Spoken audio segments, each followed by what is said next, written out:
So Colby, thanks for coming, man. Thank you for having me on. I've just been watching your videos, and I've heard from, the raps that Alexander Volkanovski gave you, and Israel Adesanya, who are, world title holders, and probably up there with, the best of New Zealand and Australia. And for both of them to say that, watch out for Colby Thicknesse. I love that surname, bro. What a name. And Slickness, but it's massive. And obviously, I was talking to Jake. I said, Jake, from Freeze Yourself, I said, man, have you got a few guys for me, like that you can bring on? He goes, man, we've got this young kid, Colby. And then I searched you up and I was watching these videos and I'm going, man, this guy's doing some big things. And then I go on and watch your fight with Sam Kikembo. Yep. and I'm watching that fight and I'm going, this guy has the heart of a lion. The way you got off the canvas in that first round when he was coming at you, bro, and he's big. That's why I got you on, because I want people to hear. So the Elevate podcast is about stories of individuals that overcome obstacles and overcome challenges to get where they are. Now, what I didn't know when I was looking at the videos, and I'm looking at you right now, and you told me you're 25, and I'm thinking this guy's 21, thinking 19. But mate, tell us where it all began. Yeah. So I was originally that sort of normal kid where I was doing footy, and I was doing footy twice a week, and then amateur wrestling as well. So I'm a twin. So me and my twin used to wrestle, and we did that from about age 6 to 12, swapping different clubs and that. But obviously with footy, I'm not a very big human. So by the time boys start hitting puberty and I stopped growing, it was just too big. Like I was like 50 kilos, dripping wet sort of thing. And so I always had that wrestling background. So I won nationals a couple of times, state, was pretty good for like the Australian level of wrestling, which isn't great internationally, but still good base to have. And then I went over to freestyle MMA under Joe Lopez when I finished the season of footy under 12s or under 13s. And then I just got into that, started the Brazilian Jiu-Jitsu, started competing in that, so I was up to 18. Then once I turned 18, had my first fight. 7 years later, now I went 8-1 as an amateur and 5-0 as a professional. Wow, 5-0. That's huge. And I looked at some of those fights and mate, you've done unbelievably well. Even what I loved about you, like you could see the Brazilian Jiu-Jitsu because you love the chokehold. Yes. Like submission is your strength, right? Yes. So, obviously with MMA, you got boxing, you got Muay Thai, you got Jiu-Jitsu, you've got all these different modalities. With what's your favorite? Like, what's your best? What do you think you're the best at? I was definitely say my grappling is my strongest point, just because of the years of experience I have in it. So I had probably, say, 7 years of where I was purely grappling based growing up sort of thing. My striking's definitely came a long way from where it was when I first started fighting. So I'm a lot more comfortable now on my feet and to striking. But my best place to win most of the time is to get people to the ground and choke them out. Yeah. So, and you can see that. I mean, you were trying to choke out Sam while he was standing up. Like, I'm looking at him, I'm going, this looks like a little python on this big guy from behind trying to choke him out. Now, when you're fighting, obviously you have to have a strategy to get them to the chokehold. Yes. Do you kind of look at the fighters and go, okay, cool, I know where I'm going to move and what I'm going to do, or I know what my next move to get them on the floor? Do you figure that out during the fight? Does your coach tell you on the outside the cage what you got to do next? Yeah, so it depends on the opponent, but a lot of times, say we'll have the fight camp. So say I'm in camp now, and so we'll get the opponent matchup, and we'll just watch a bit of their tape, and then depends, because different people have different ways of approaching it. I'm more relaxed, whereas I'll have a few key components that I'm going to try and implement in the fight, but I won't over-analyze, where you get guys who will watch hours and hours of tape on their opponent, and they want to really know every single detail about him, which I think is good. But I've tried that before in a couple of my other fights where I'm like, I'll really try and visualize and plan how things go. And then when I fought Sam, I got kicked in the face in the first minute and got a concussion. Don't remember fighting the rest of it, sort of thing. So it can sort of throw your game plan out the window. So I think for me personally, I prefer to have a couple key things. I like to know what they're good at and where they would want to take the fight, and what they would want to exploit against me. So say if some guy's a good kicker, I'm like, oh, he's probably going to try and chop my legs to slow me down, so it makes it harder for me to take him down. So in preparation, we'll work catching the kicks, checking the kicks, countering, stuff like that. But I don't get super in depth, whereas I want to know every single thing he does, because a lot of times it's a fight. You don't know what's going to happen. So it's that sort of balancing act you got to find. So with Sam, that kick,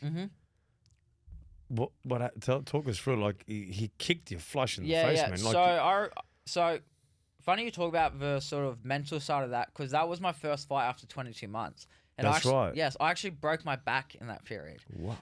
In the 22 months? In the 22 months. So I think that was, so I had my pro debut, and then I think COVID hit or something like, it was some sort of timing like that. And then we were doing a training session, and I had like a freak injury, and I think it was like 1.5 mils either side of like my L5 or L6, somewhere down there. So I was out of action for a fair while. So that was, I think, about a 4-month recovery to come back to.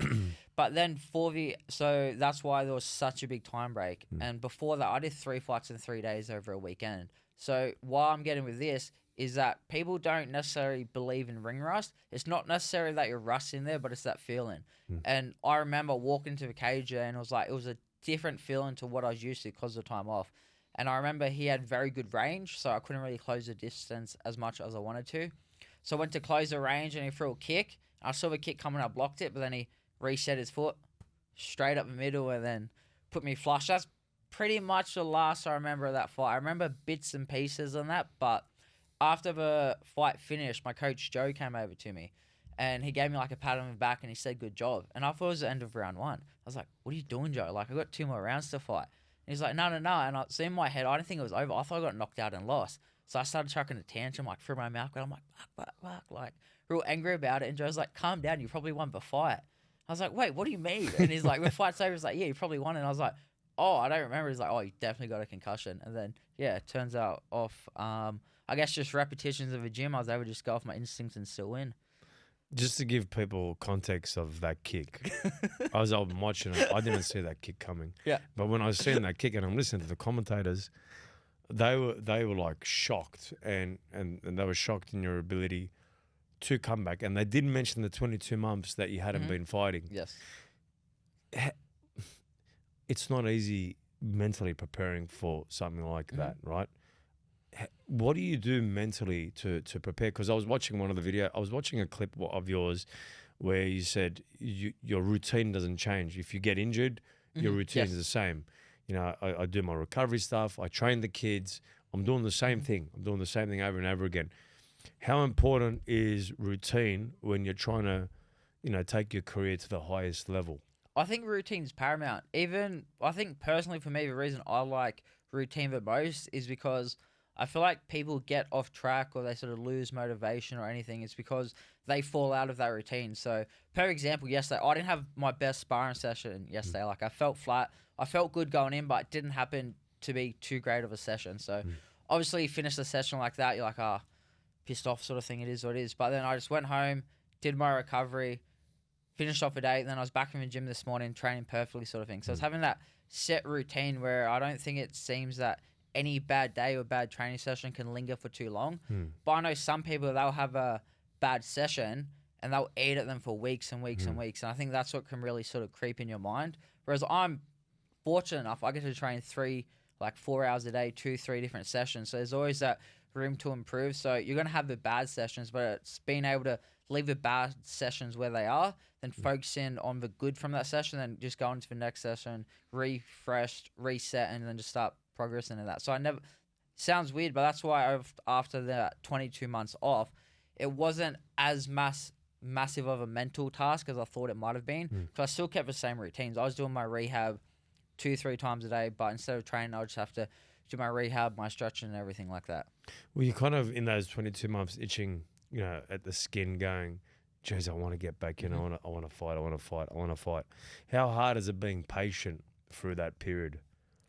I think personally for me, I'm lucky in the sense that when it happened, I think I was 21 or 22 when it happened. So I knew that it's a setback, but it's like not a final setback sort of thing. Say if I was 31 and I was on the cusp of making it big, you're out for 22 months, that could be 2 of your years of your prime gone. Then you're playing catch up, and when you're at that disadvantage. But because it happened when I was younger, I sort of knew that, all right, it is what it is. I can't change the what happened, but I can change how I react to it. So I've said this before, but with any injuries or that, I always give myself a day or two to sort of process, like anger, grief, sorrow, whatever you have to feel it. But then it's back on track, knowing that this is a very small timeline of, I want to fight till I'm around 35, 36. If I'm still winning, keep going. If not, go on to my other things, coaching that. So when I zoom out broad picture, 3 months to 4 months isn't a big deal. But if I just wrap myself up in, this is going to take forever,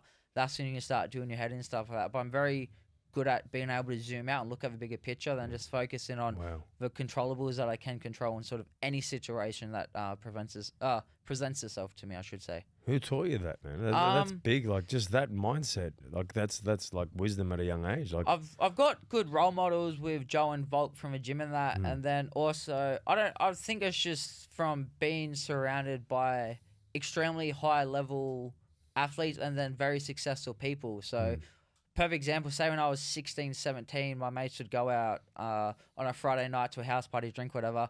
I'd go to the gym and train Friday night with professional fighters, and Saturday morning, whilst they're hungover, I'm now sparring with professional fighters. I think it's just, I've been fortunate enough to be in a excellent room full of high achievers for a long time. It's like anything, they say, like, you have 5 people you surround yourself most with, and I've been lucky that since I was about 12, 13, I've been surrounded by some very good people. How pivotal has Joe and Volkanovski been in your career? Like, what kind of conversations do you have with Volkanovski, who's done tremendously well? Obviously, he's lost a couple of fights recently. Well, I was watching, when he lost his last fight to the Spanish dude, Ilya. right? And you could see he felt that the disappointment. What do you learn from when you watch that, and then they're back in the gym? What's the kind of things they teach you? Because in life, in business, even in business, man, you're losing all the time. Like, like, even for me, it's just a game. It's a game, and I just go back to the drawing board every single day. And some nights I might have. I'm happy when I have a sleepless night because I'm about to come up with a solution. Yes. So I get frustrated. So when some people get frustrated, they go the other way. When I get frustrated, I get excited because I go, I'm about to find the answer. What do you learn in moments when people like Volkanovski are in your gym and they've lost the fight like that? What are the conversations they have with you? We didn't really speak necessarily a lot about the loss itself, but I think just his mindset that you get is that loss is only final if you let it be final. Like, he lost to Makachev comeback. He lost, I think, his 3rd professional fight. So I think the thing is like, even though when you lose, you got to accept it for it is what it is. But then it's how you come back from that. Like, so even me, when I lost my 4th amateur fight, I think, I always told people that was the best thing for me because there's a couple of habits outside the gym that I wasn't taking too serious. I was like, I'm 3-0 now, I'm a man, all this shit, when you're obviously not. But in your head, when you're 19, you've been winning fights and stuff like that, you think you're untouchable. And then so I took that fight short notice, I lost, and it was that good awakening call, realizing that you can either let this be the massive setback that you think it is, or as cliche as it sounds, you learn the most from your loss. And I think that's what happened for me. Then same case with Volks. I think when he comes back, he's going to have that sort of fire, that vigor back, and be reinvented and sort of show everybody why he's still the greatest featherweight to ever do it. Did you see that fight with AJ and Dubois? This morning? Yeah. I only saw the finish. Fuck, bro. I heard it wasn't great for AJ though. Mate. I heard it, yeah. What a fight. But, and why I'm mentioning that is because I watched the press conference after with AJ, and he was like, man, 13 world titles, and he goes, I'm going to come back again. Yeah.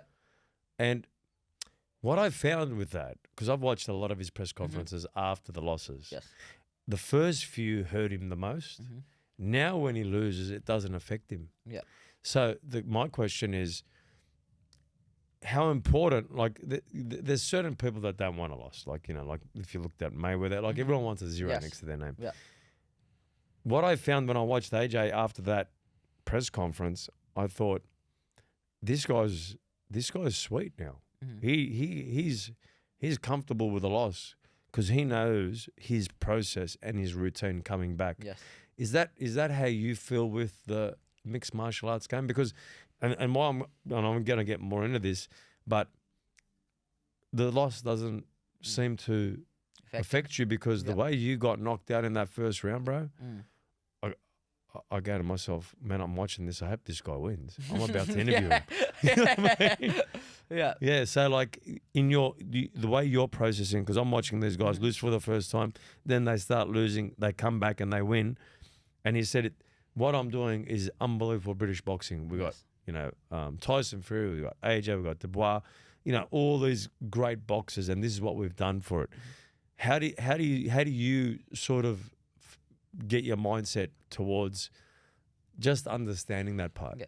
I think there's a few things there, but I think one of the main things is knowing that you're performing to your best ability, and it's actually from a book I read before, Agreements, and one of the rules is always give like 100%, always do your best. So it doesn't matter if physically I can only output 80%.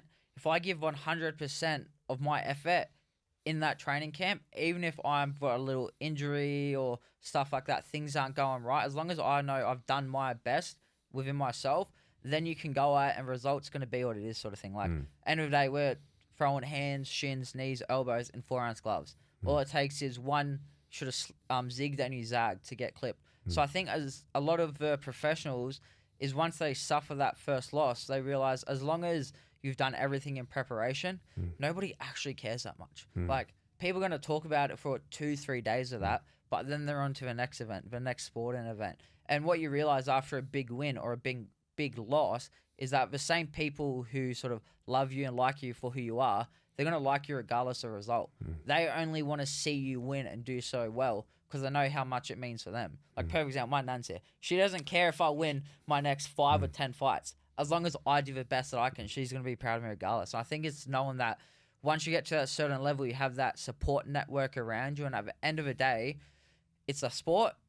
You don't need to make it any bigger than it is. Like, look at rugby league teams. Who lost this year? I don't follow it too much. Well, my team lost yesterday against the Roosters. I go for Manly. Okay, yeah. I just switched off. The easiest way. I just... and so, like, I think once you realise that and you put in all the work and you don't make it any bigger than it is, obviously the first couple are going to suck, but, like, look at AJ, still going to go in the Hall of Fame. He set himself up for generational wealth. He's had some of the sort of most entertaining fights of his life. Like, that loss doesn't take too much away from him, I think. What I love about you, I've said, hey, Colby, can we do the interview? And you go, Mets, I've got these couple of fights happening. You said, man, I can't do Saturday, but I'll come Sunday. You've come all the way from Wollongong. And this is what I love about you, bro.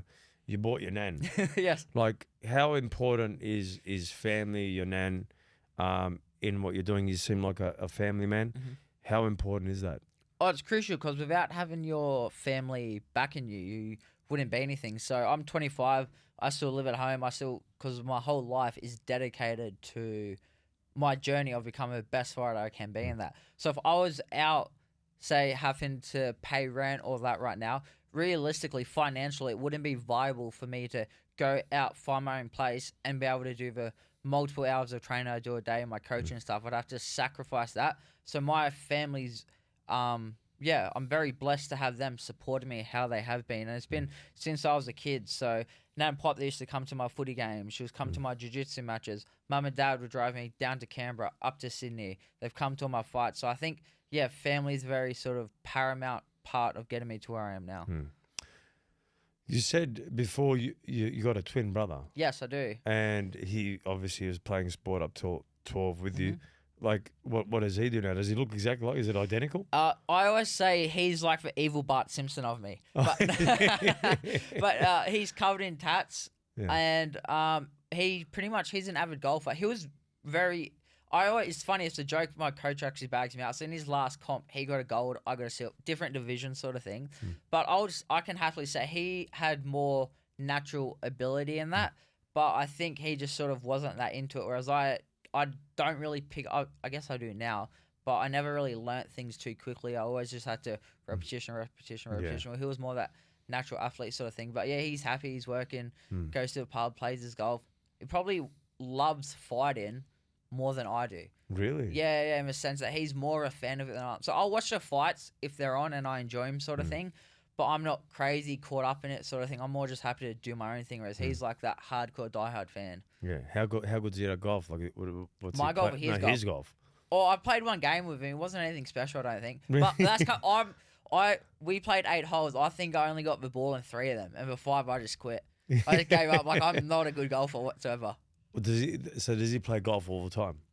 Yeah, just a hobbyist, I should Hobby, say. Yeah. He does like that, Oztag, just little bits and sports. And Yeah. if he did pick something, he'd probably be very good at it because he's got like a natural ability to pick things up. Yeah. Obviously, I was watching one of your clips, and Adesanya said amazing things about you as well.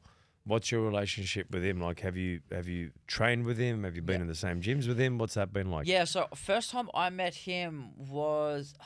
It was one of my Vegas trips when we went over for one Volk's fight, and we just went out. It was when Volk first beat Holloway for the world title.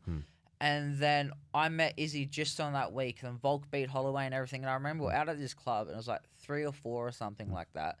And we were leaving. He was off doing his own thing, and I was flying out the next day, or that night actually. And I was like, I went over to Izzy. I was like, oh, see ya. And amongst everything that's going on, he took me aside and he had like a 5-minute conversation. We was just like pep talk about my fighting, my journey and everything like that. And then since then, every time I've been overseas with Volk or stuff like that, we were always like done our training sessions together. He's came over to freestyle.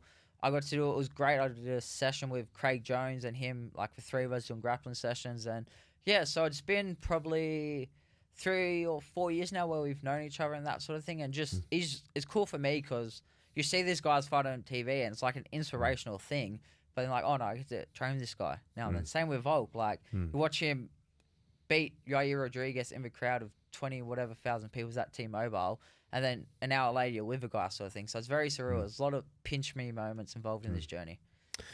Adesanya in the last Duplessis fight in Perth, I was barracking for Adesanya. I actually love the guy. I just think he's a bit misunderstood, but I love him, man.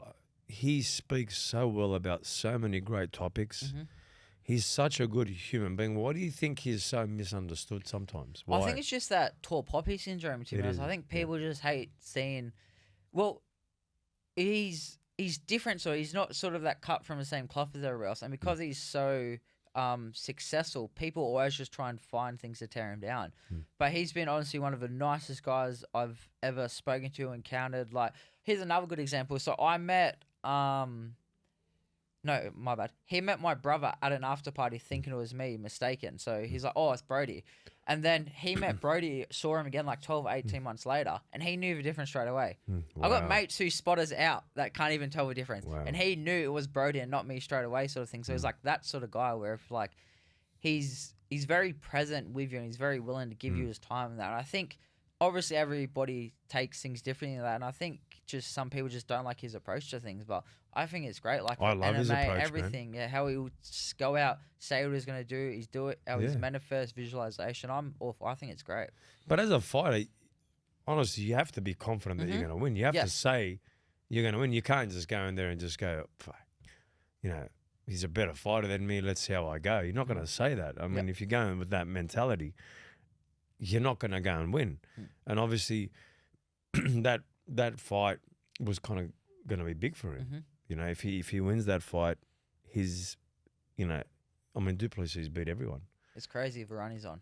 Far out, man. I want him to lose, just quietly. I mean, look, anyone that's kind of from New Zealand and Australia in fighting, you know, like I'm the type of guy that just loves everything they're about. Because if you look at our pool, just the population in Australia and New Zealand, we don't have a massive number, right? No. We don't have a massive number. And like I was just in Thailand and I'm looking at all the gyms, the Muay Thai gyms there, the MMA gyms there, the mixed martial arts gyms there. And I'm going, wow, this is massive. All people from all around the world. You know, I was in a hotel and I had this guy from, you know, Albania coming up to me and I go, mate, he goes, mate, what are you doing here? I said, mate, I'm just here having a bit of a vacation. How important is, you know, for the sport to grow more in Australia? And it's obviously great for the UFC to come to Australia, go to, you know, places like Melbourne, Perth and all that kind of stuff.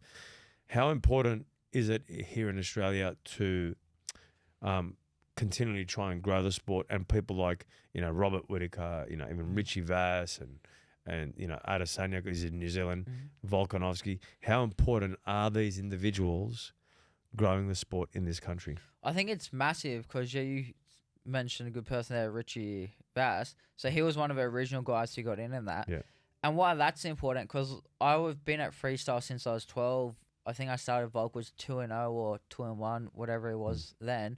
I saw what he had to go through to get through. So he probably had to take an extra 3 or 4 fights overseas, which nowadays you wouldn't, because the UFC wasn't very big on signing the Aussie and New Zealand athletes. So I think as he got in, Rob became the first champ from our region.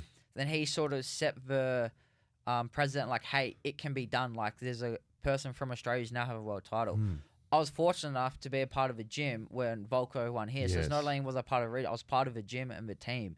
And then you look at what Izzy did. He's done the same thing for New Zealand. So you look at even the population density of what we have for fighters. We have guys going into the contender series. We had 2 guys just from Perth, WA, who won both their fights. They both got signed. We have guys last year doing it from Queensland. I think it's really sort of building the scene. And once, especially for me, growing up, I didn't know anybody. Like I remember vividly, I was at school and people were saying, "Oh, if Volk ever wants to make it, he's gonna have to move to America, move to Thailand to go to these big gyms," because it just wasn't heard of and nobody thought it could be done. But like I said, I've been fortunate enough to be a part of a gym, which shows it can be done. Obviously, you're gonna cross train with other people and stuff like that. But knowing that you can have your dream of being the best in your sport and still be able to do it on your hometown with all your training partners from the start around you, I think is very pivotal. And I think that's why the sport has exploded so much, especially over here, because guys like me can now see it can be done. We're not living off a sort of pipe dream off somewhere where am I going to make it or I'm not, where that roadmap's been laid so you can just follow that.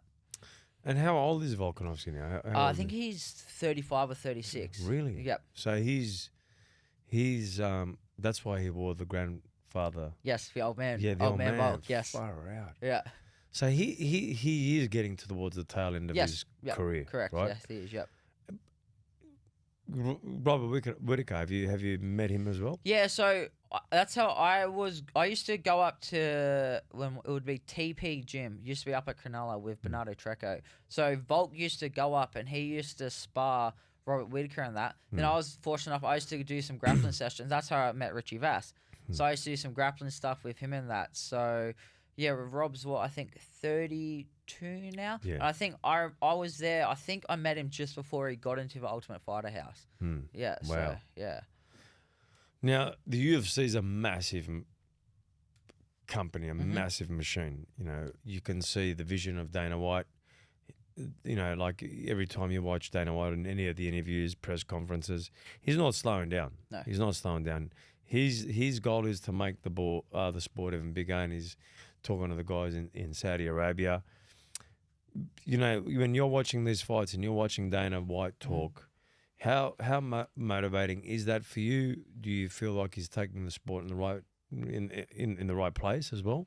Yeah, definitely. I think Dana White is he's a business shark, but he's the best person to do it for the sport. And look at what he got the UFC at and what he sold it for, $4 billion or something like that. It's incredible. Obviously, for me personally, I think the whole fighting journey for me is just about being the best version of myself as a martial artist that I can be. But at the end of the day, nobody's going to pay to see it. There's nobody promoting it or stuff like that. So what he has done with the UFC, and you just see every pub around here, I guarantee, will show the fights on a Sunday, have a pay-per-views. What does everybody talk about on a Monday morning at work after there's been some cool fights? We just spoke about the boxing. So I think having a man like that who has that business mind where he's like, this is, and he always has a good story. He's like, if you were driving by, you saw 2 people hitting a ball with a stick, throwing a ball and a hoop with 2 people fighting, what are you going to go watch? Everyone's going to watch 2 people fighting. Yeah. So he's been able to get that idea and just make it what it has become. What I want to get into as well is what is your routine look like? Because I think I did hear after one of your fights about your nutrition as well. Yes. So What does your day look like, and how consistent do you have to be in those 7 days? Yeah. So basically, say a Monday for me. So tomorrow morning is going to be a perfect example. I'll wake up around 6 sort of thing. Then I'll go to my gym, South Coast Health Hub in Wollongong with Chris Jaffrey. He's my S&C coach. Then they have a team of physios. Also, Mick Baines, he's helped me a lot too. So I'll do my S&C there for an hour. Then I'll normally go drive to the gym. I normally get there around 8:30. Session doesn't start till 9:30, but I just like being there. I'll hit the bag, do my stretching, do my thing. Train 9:30 till 10:30. Then I'll go home, and I've got like my cold plunge set up from Freeze Yourself. So thanks, Jake, Trent, and Zach for that. And then Love the boys, Jake, good lads, and Trent. Amazing. Freeze yourself, and I see you in there a fair bit. I mean, how long do you stay in there for? I only do like 3 minutes normally. 3 minutes, perfect. Yeah. So I will do it for my recovery in between sessions. Then I've got my Normatec kit. Yeah. So I do my recovery stuff, nap, might go for some walks, read, whatever. Then I'm back at the gym 3:30. So I teach the kids for an hour. Then I've got another 2 hours of practice at night. Okay. And so that's Monday and Wednesday. Tuesday, Thursday, Friday, pretty much the same thing, except I just don't do my S&C in the morning. Yeah. But still same hours at the gym. Yesterday morning was sparring day, so it's about hour and a half of sparring. This morning was grappling open mat, so it's just 10 5-minute rounds of grappling. It's pretty much, rinse and repeat day in, day out. And when you're doing it, say you're coming off an injury, what changes? What changes is what's going to be my best example. Okay, so I've had a bad run of going into fight camps injured. So like my last fight camp, I think it was like a 6 center hematoma in my calf. Wow. And then I ended up training on that, and then I ended up tearing my calf. So I tore, I think it was my gastrocnemius. So I tore like that, and I tore the tendon and the muscle. So for that whole fight camp, I didn't want to pull out of my fight. So I got 2 weeks of training in, tore my calf. And so pretty much all I did was ride an assault bike, box a bag, and do like med ball slams and stuff like that. So like at the end of the day, you can do it. So I've torn my knee. I was in a knee brace. I was expected to have 2 surgeries. Guys from South Coast Health Hub, Chris and Mick, were paramount. They ended up taking me from getting 2 surgeries to needed none, purely because I was doing my S&C 3 days a week, rehabbing it twice a day. So I think if you're a professional athlete, it's pretty obvious, but like you're just going to take the time that you dedicate to doing what you can do and just focus in on healing the injury. And that's how I've been able to sort of measure myself around all these different ones I've had. So when you go into the fight, Yeah. can you still feel a whole lot of pain? Because like say rugby league, right, you go into a game, you know, there was probably heaps of guys getting needles, bandaged up to fight, to get on the ground.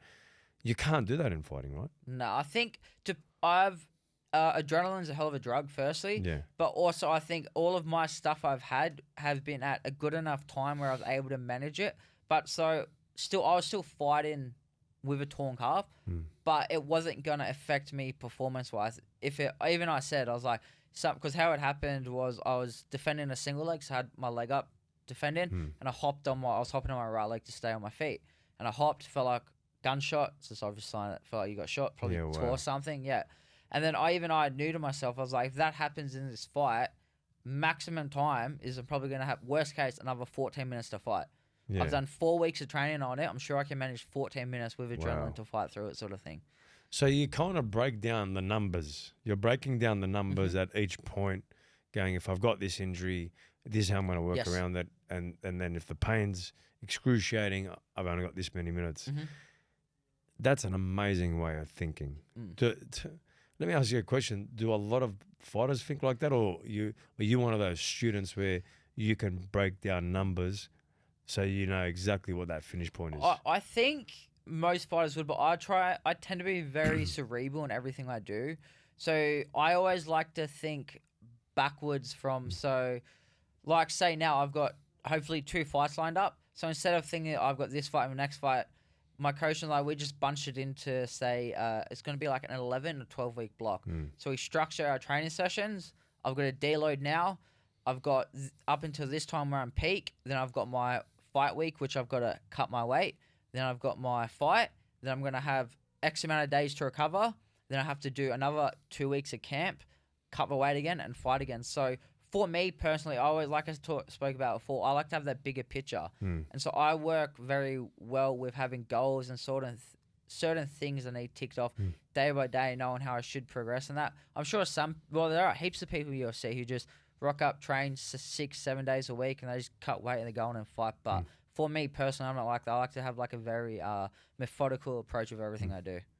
Do you have like a diary? So I don't know how much weight you cut, but how much weight do you have to come down for your fight? Yeah, so I walk around the 70, 71 kilo mark. So I work with fight dietitian, combat dietitian, Jack and Geordie. So I normally get to anywhere from 66 to 67 kilos on the fight week. So say for this next fight in Bali, I'll weigh in Saturday. So my fight week will start Monday or Tuesday.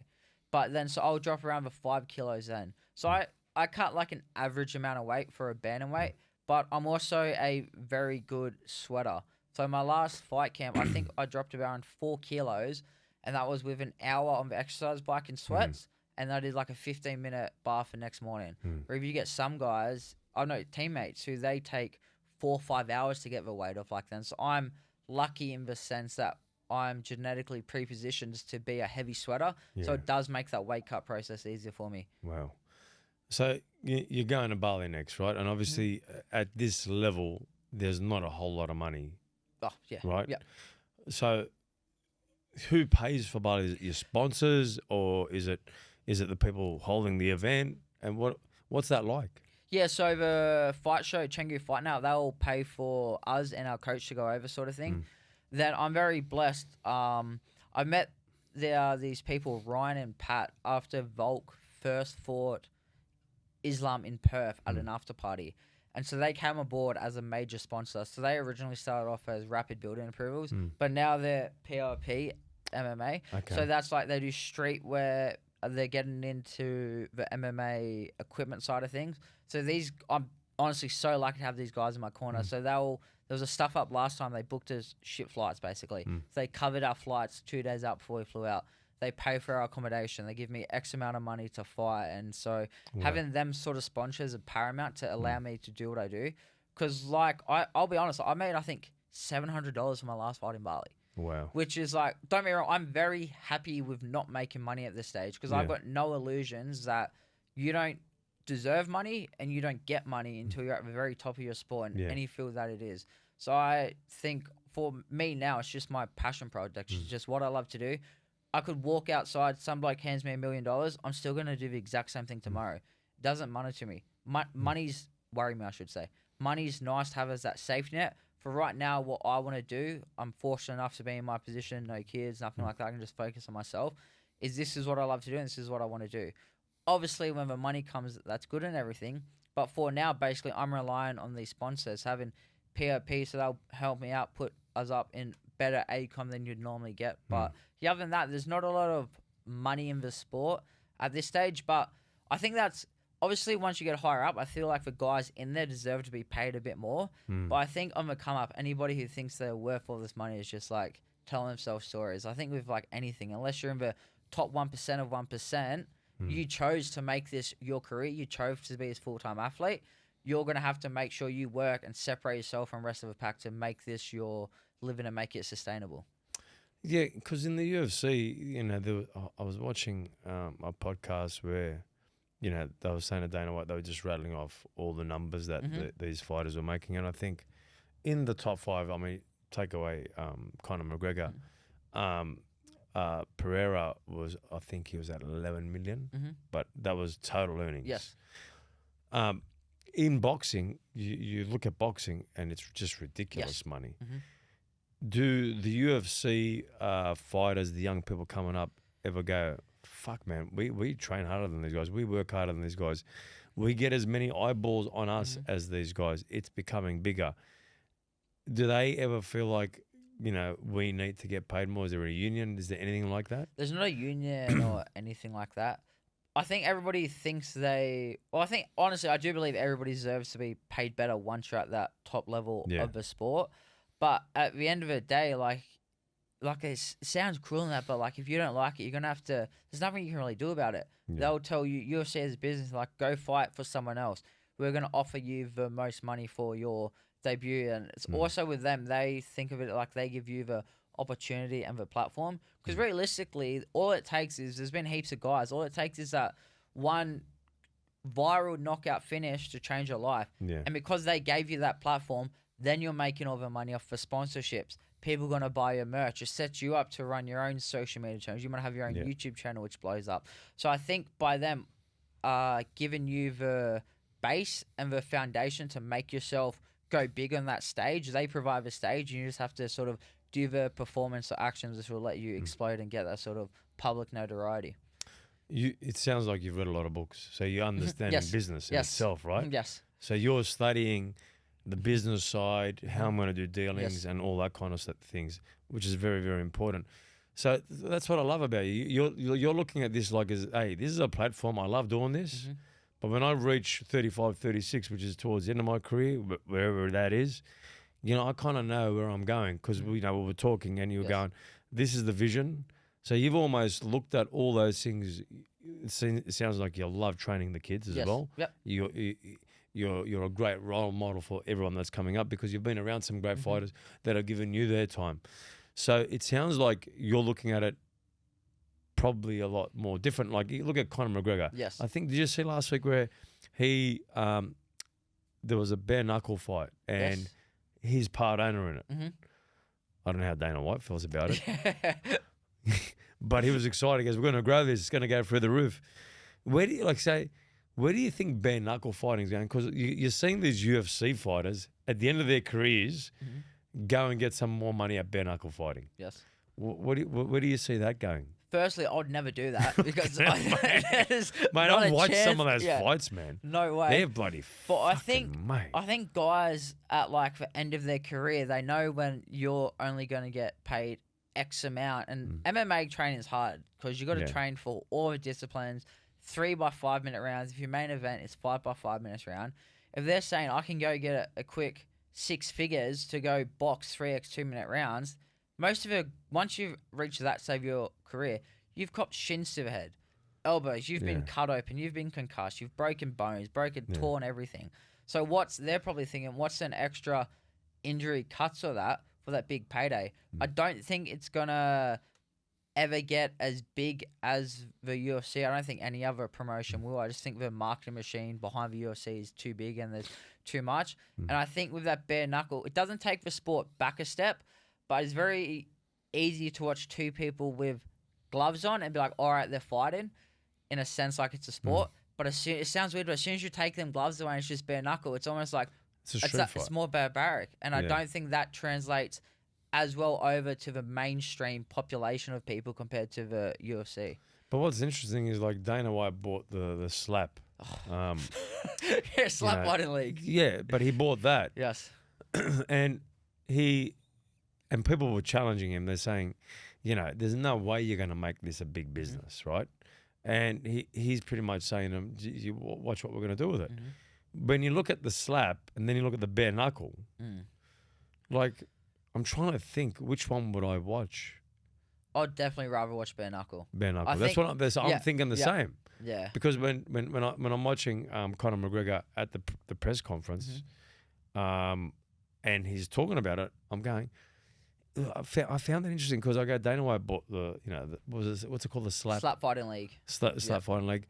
I go, why wouldn't you go also buy the bare knuckle one where these UFC fighters are transitioning for that extra money? Yes. And mate, those guys would have to be in their late 30s, right? Yes, sometimes early, older. Well, but Dana I saw he came out and he said he's got something to do with boxing now. Okay. Whereas he's bought into I haven't discussed what, but he's bought into some sort of boxing promo, which I'm sure is smart because he's seen.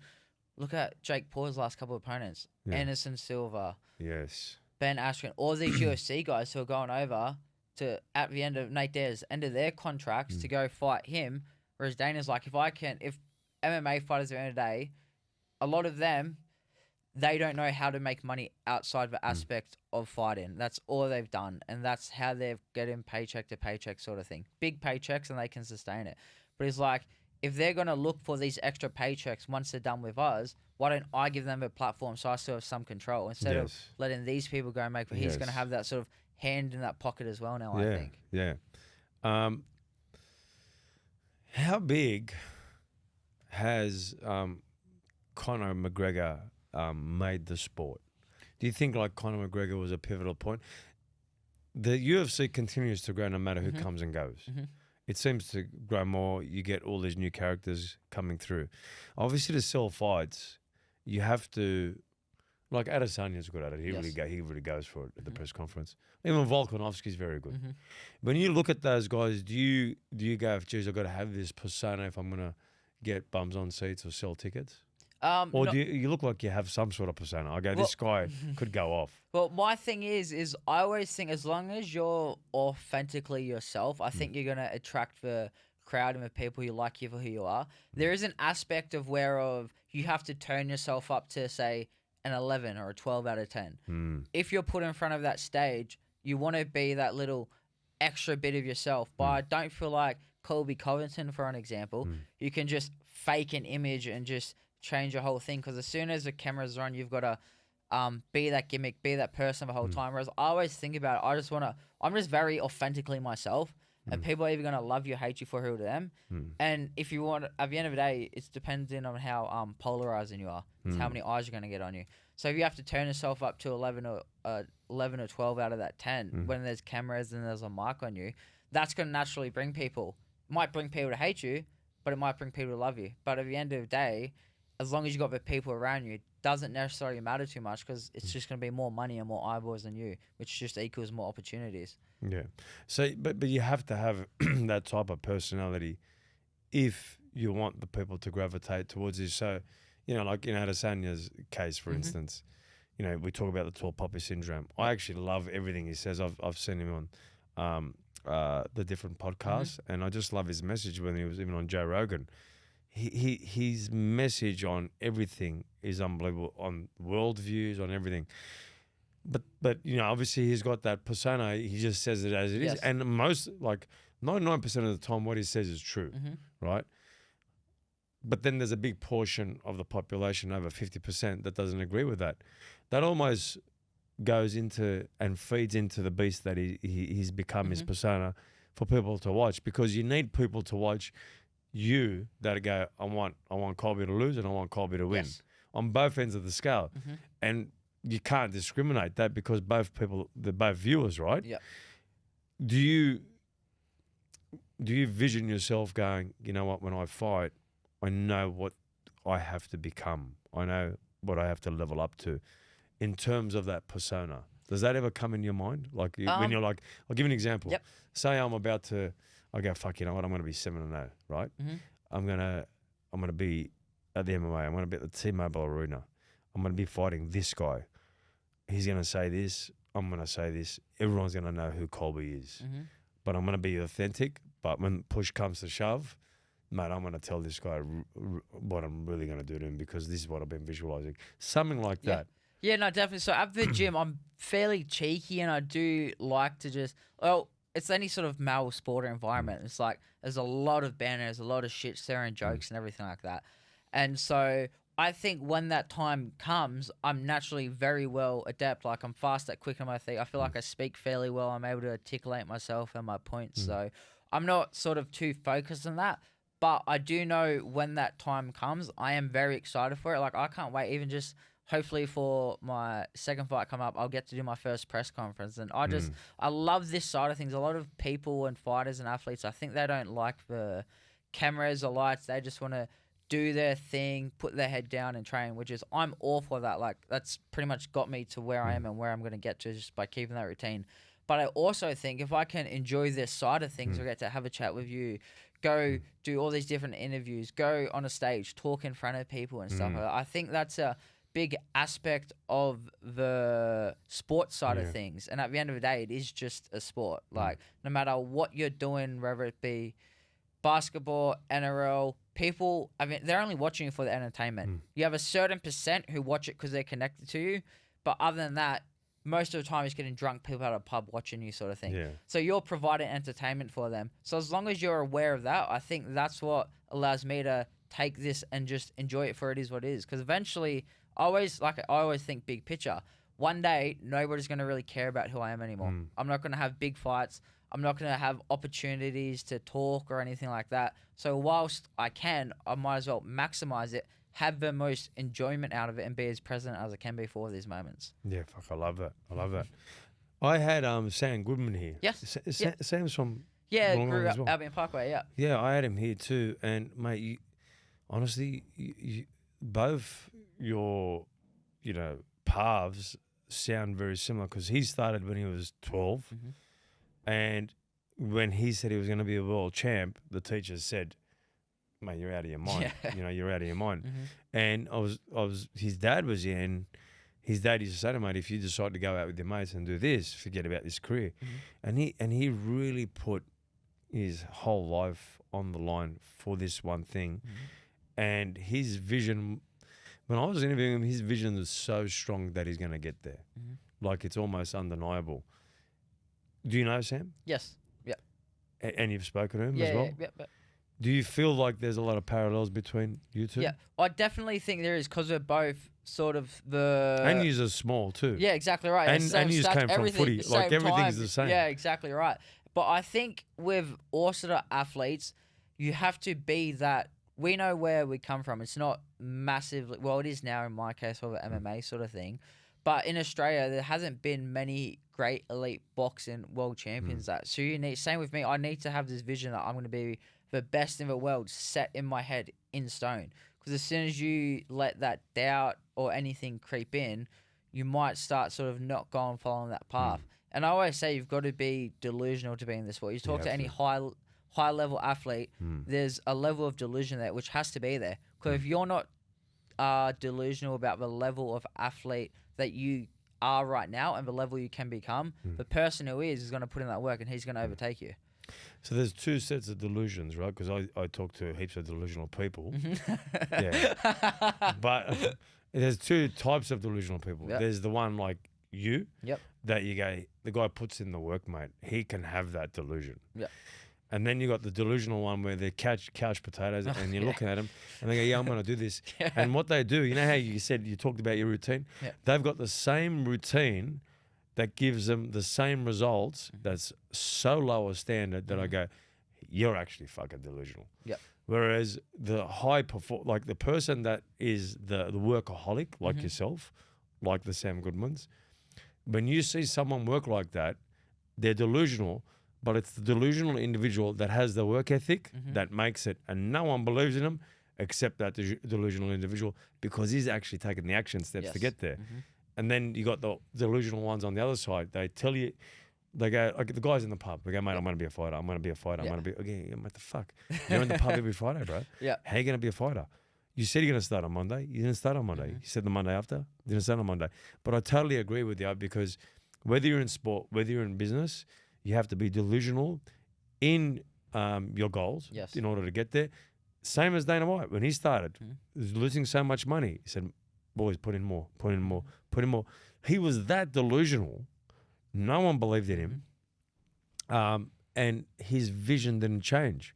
He goes in every press conference. They say the same things with him. They try and tear him down every single time. He does not waver from that mindset.